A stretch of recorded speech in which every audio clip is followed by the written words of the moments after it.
to drugs, people also ask me about that ayahuasca shit. What about ayahuasca? And you can go down to South America and see the spirit world. There is no spirit world, one. Two, I don't want to go to South America. I've been. Okay, so there's most definitely a spirit world. And the reason why he doesn't understand it that way is because he doesn't understand what the spirit world is, or he hasn't been to it enough. There's people out there that do not have a very vivid dream experience, and they do not have any astral dreams, or they don't remember them. I believe everybody, dreams every single night and visits the astral plane every single night when they sleep. The only difference is the capacity of energy that you have before you get there, to that dream state or to that astral projection state, that decides if you're going to be able to remember the experience or not. Things that you can do to remember your experiences is to, one, have the intent to want to remember, and number two, do some breathing exercises. Because I think that there's a link between the oxygen intake that you have right before you go to sleep and the ability to remember your lucid dreams, induce lucid dreams, induce astral projection, and remember your astral projection. Those things are all relative. So there's a certain amount of bodily health that goes into having enough energy to take with you into those realms. It's kind of like when you're using your body, right? Think about it. When you're tired, you start losing memories, your short-term memory capabilities start decreasing because your energy levels are low. This is something that we can observe in our human body. We can also observe the same thing with our spirit body in the way that we don't remember our dreams and astral projection in their fullness. It's because we're tired and exhausted. Lucid dreamers will tell you that the best time to lucid dream is after you just woke up. Why? Because you can carry the most energy into the experience and have more control. The more energy that you have, the more you will remember when you get there. I don't know how Andrew Tate, conducts himself. I don't think that he really realizes when he's consciously tired. I feel like Andrew Tate is a guy that he's pretty fucking smart, right? He's found a way to use his mental capacities in order to gain maximum material wealth. That's great. That's absolutely fine. But that doesn't mean that he has any knowledge on the spirit world. Now, ayahuasca, I'm not really what the type to do drugs. I've never done any type of drug, any psychedelic substance in my life, any recreational substance. So I can't really talk about ayahuasca, but I do kind of share the sentiment that, why the fuck would you want to do drugs? I mean, the only reason why I can see anybody doing drugs is to visit a realm that they otherwise couldn't while sober. And then they would take that, that feeling, and they would use their natural abilities, their mind powers, biofeedback, in order to get back to that realm without having to use that drug. There are some people that will use drugs and they will feel superior because of it, because they're able to visit realms that people can't do, that people, normally can't visit without, or have experiences without using the same drug, right? I'm here to say that if you're going to use a drug to visit a realm, you should only do it 2 or 3 times. I'm not advocating drug use, but if that's your intention, you should only do it 2 or 3 times, because after that, you should have the feeling down packed so that you can visit that realm without having to use that substance. Otherwise, you're just dependent upon it to get to the experience, and that's not. I don't think that's any type of superiority. I think that's actually dependability, in my opinion. So that's why I would not use ayahuasca or mushrooms or any type of psychedelic substances, because I feel like anywhere that you can get on a drug, you can get there normally, you can get there manually. That's why I like the idea of people learning to lucid dream and astral project, because it, gives them more mastery over the mind and more mastery over the non-physical realms. Those are good things to have. And he has that. He has that because he claims that he can lucid dream. And that's how he's able to stay fit, he says. But he's severely downplaying the importance of knowing how to navigate the spirit world. because you can get things from the spirit world that you normally should not know about. You can meet people from the spirit world that have passed on and talk to them like they were living, right now. These are things that everybody reports being able to see and do. They play it off as like dreams, or they play it off as like, oh, it's not real. That's just my memory of the person. But I talked to an entity. I'm not really going to say the name of the entity, but the things that they showed me, I'm not going to say it changed my life, but there was something that I could not get normally. Like, it was information that I should not be able to have physically. I'll just leave it at that. It's not an experience that I'm really trying to talk about. I'm trying to keep it between me and the entity. But let's see what else he has to say. And all around the world, I've been to South America for work. It's a shithole. And people are like, oh yeah, but it's not a shithole because of the real cultural experiences. It's a shithole. I don't want to go. And this ayahuasca crap, what it really is people trying to find meaning in nothing because they cannot find meaning in something. Well, I mean, there's really no meaning to this world at all. The only thing that there is in this world that gives you the feeling that you have meaning is highs. Whether it be you becoming an athlete, or trying to follow your dreams and be a musical artist, or a musician, or it's the same shit. Pen and paper art. You know what I'm trying to say. Basically, people chase their highs, and the chasing of their highs is what gives people their feeling of accomplishment, or their feeling of fulfillment. But it depends, because like a lot of these highs are built upon our dopamine releases rather than our serotonin releases. And with that, at least like that dopamine overdose makes it so that it's diminishing returns. So it can lead to people feeling depressed because they've overloaded themselves on dopamine. So that's the reason why people would turn to stuff like drugs, because their lives already feel mundane from the amount of dopamine abuse that they've had in the digital world, surrounded by all sorts of stimulants, with a bunch of foods that taste way better than foods ever have, with a bunch of artificial bullshit in it.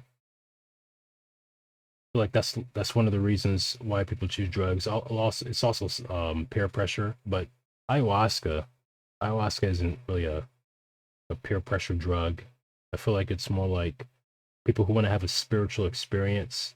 They choose that to do it with, even though you can have a spiritual experience without using the substance.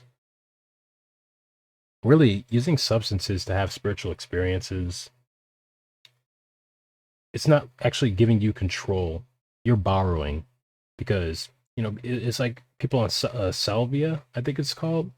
They go and visit the samsara wheel, because a lot of people report seeing a whale and being frozen and having all these humans trapped in the whale with a demon that's like lording over it, like a stadium watching the humans.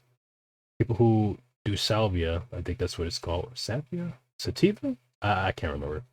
But that's what they report seeing. And that's because certain drugs will put you into an objective piece of the astral realm, where you will experience the same thing that everybody else that uses that same strain is also going to see. And that's really what drugs are. You're borrowing. You're borrowing the key to get through a door that you normally should not be able to get into, because you didn't work to find it, you didn't work to discover it. So all you're doing is just borrowing. I don't like the idea of that. Honestly, I don't really like the idea of borrowing. I want to be able to manually get there and exit there by myself without the assistance of any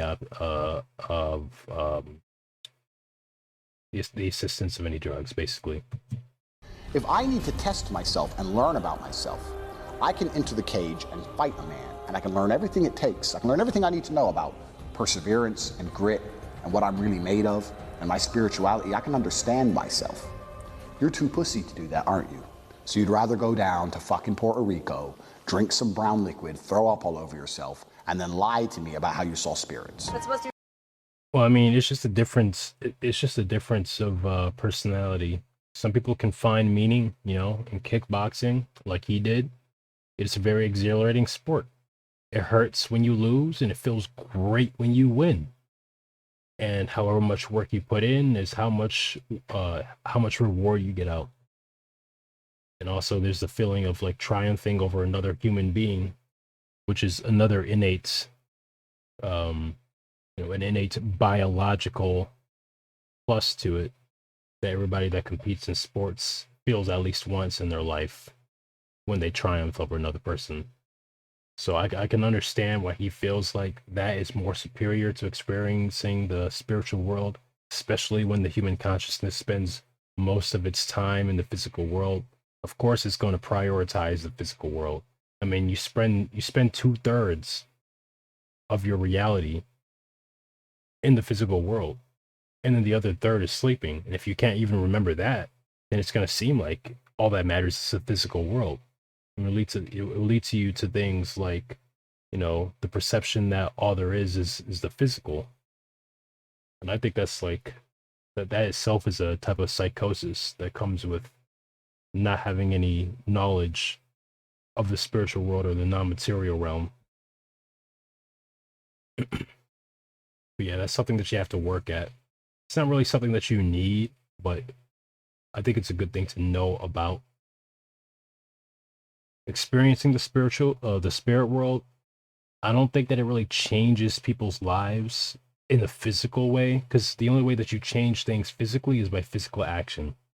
But you can change your mindset by getting into things like lucid dreaming and astral projection. So it's not really about what you can get physically out of it, it's about what you can get like mentally, spiritually, how it rejuvenates the soul, how it supplies you with a better understanding of your mind. That's what spirituality is for. It's not for any physical derivations or derivate. Is that even a word? Whatever. One of those transformative experiences. People say that it changes their life. Oh my God. That's how you find meaning in life. I find meaning in life through tests. I test myself right here in the real world. Andrew become a world champion. Andrew become a millionaire. I test myself and I succeed. I don't think that he actually thinks that people who find meaning in life that way are actually pussies. I don't actually think he thinks that. That's just something he said because when he gets into these flows, he starts using spark words and kind of exaggerating his opinion. I think that he understands that he understands different strokes for different folks. But yeah, I don't actually think that he thinks that people who get involved in the spirit world are pussies. I think that he just hasn't gotten involved with it himself. So he feels like if he can't monopolize on it, he can just throw it away. This is how I learn. You ain't got the balls to do that. So you go down to Honduras, some shithole, and you drink some poison and you throw up and go, I was hallucinating and I saw the spirit world and I learned so much about myself, and I learned that when I throw up on myself, really inside of my feelings. Please, please, please. Stop doing dumb shit. If you want to learn about yourself, test yourself right here, right now. In fact, I'll give you all a test. If you want a test, I'll give you a test. Stop being a bitch. There. Stop sending me stupid emails about fucking ayahuasca and modafinil and other dumb shit. If you were me for a fucking fraction of human time, you would understand the unlimited power I possess, and you wouldn't ask me such stupid fucking questions. I don't need modafinil. I don't need it. Because I'm me. But yeah, that was interesting. Let's also look at this. Andrew Tate can lucid dream. People often ask me, especially when I put up a picture on Instagram, how I'm in such good shape. Say, how are you in such good shape when all you do is travel the world and drink alcohol and smoke cigars? Their you idea barely of go it. to the gym. And I say that I train in my sleep, and they call me crazy. Because I can lucidly dream, because I can control my dreams, which is another podcast in and of itself, I train in my dreams. I convince my mind that I've trained. I convince my mind that I need to be ready for war, and my body reacts accordingly. It is the ideas that are real. What do they say in the Matrix? The body cannot exist without the mind. It's the ideas that are real. An idea in and of itself is real enough. If you remember a dream the same way you remember a real event, they are basically the same. Yeah, I agree with this 100%. What really matters is like how it imprints on the subconscious and if you believe that it happened.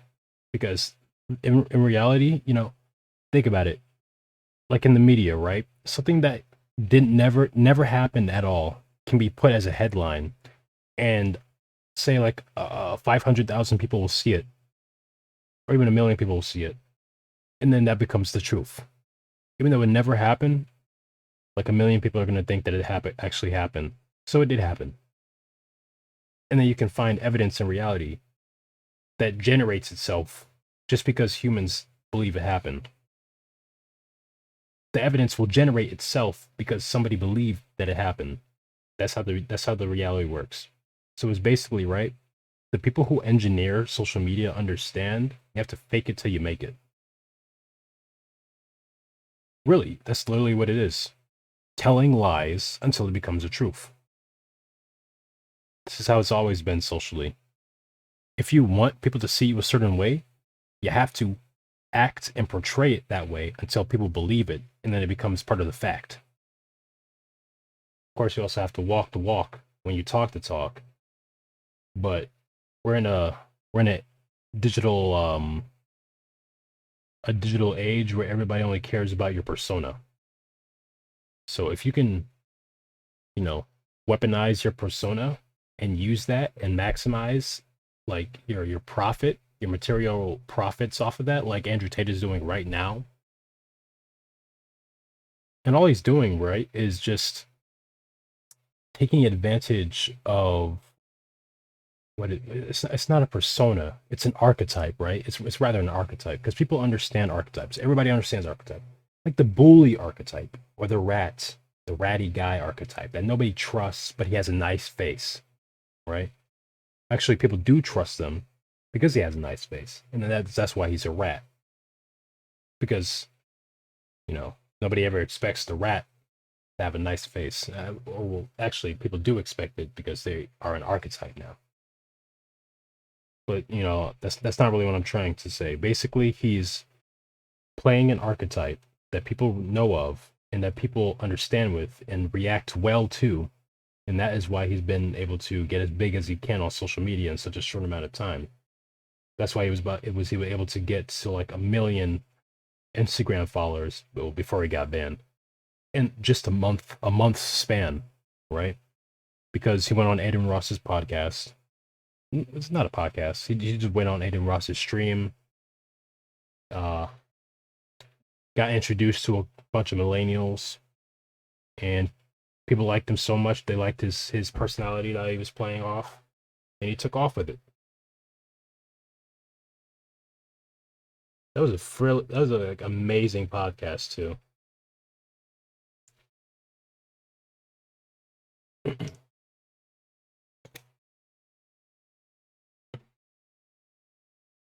yeah, that's my take on Andrew Tate. I don't think he has all the answers, but he's doing a really, really good job with what he does have. He shouldn't say that the spirit world doesn't exist, because it definitely does exist. It's just he doesn't have the frames of reference to understand why it exists. And he hasn't been in it enough, and he doesn't remember when he's been in it. I think that when people actually try to have spiritual experiences, then reality will comport with that and give them the experiences that they are looking for. That's just one of the principles of this reality. When you look for something, you will find it. That's simply how reality works. At least when you're talking about, subjects of mindset.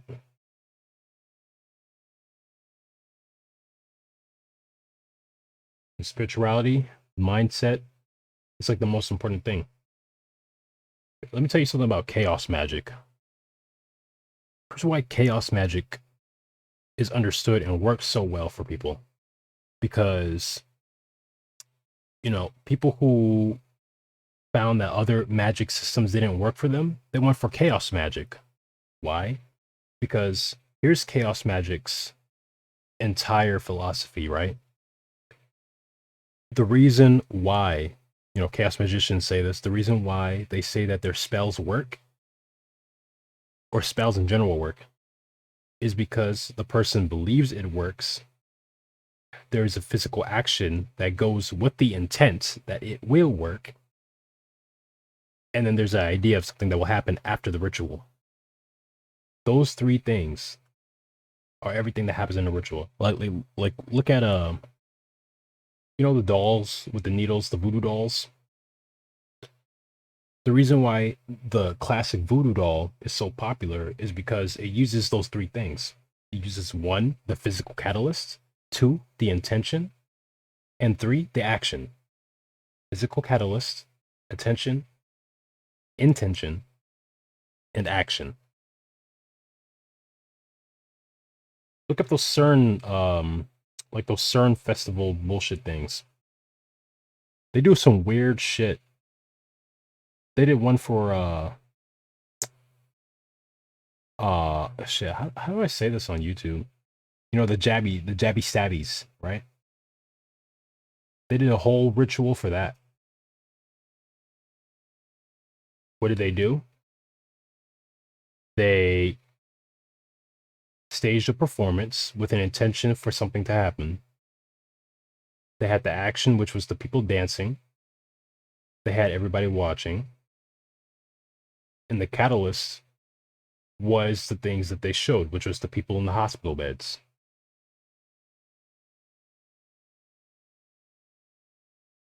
That's a worse example, but you know what I mean when I'm talking about like ritual. Everybody knows what a ritual is, what it looks like. But nobody like anybody knows the three things that go into a ritual. The three things that go into a ritual is the physical catalyst, the intention, and the action. With those three things, you can design whatever type of ritual you want. Things that people do in rituals is, do things in the dark, because the dark helps to establish a link with the subconscious. Because what are people always doing at night? They're sleeping. So that's why the darkness is is when you're the most close to your subconscious mind, and the subconscious mind, as believed by the chaos magicians, is the only thing that matters in order to get the magic to work. Because what is magic really? It's hacking into the subconscious mind so you can influence reality. Because everything that matters in this reality started in the astral realm. If you want something to happen in this reality, right, the engineers of social media, all they have to do is make a fake headline, and then those 1 million people will see it. That will embed itself into a portion of those people's subconscious. And now it is the truth. Why? Because it is already in the neural network of the human subconscious mind. Because we all share a collective consciousness. So like if you can insert the information into the collective consciousness, then you can pull that back out of the collective consciousness through action, and the action will fold out as if it was meant to be.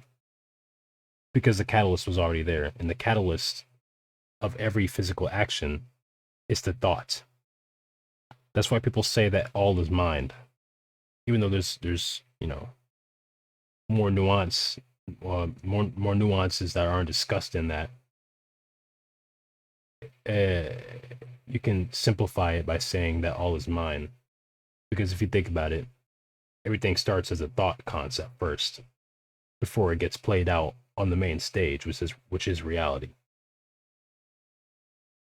I didn't mean to get this deep. I think I'm gonna stop the video right here.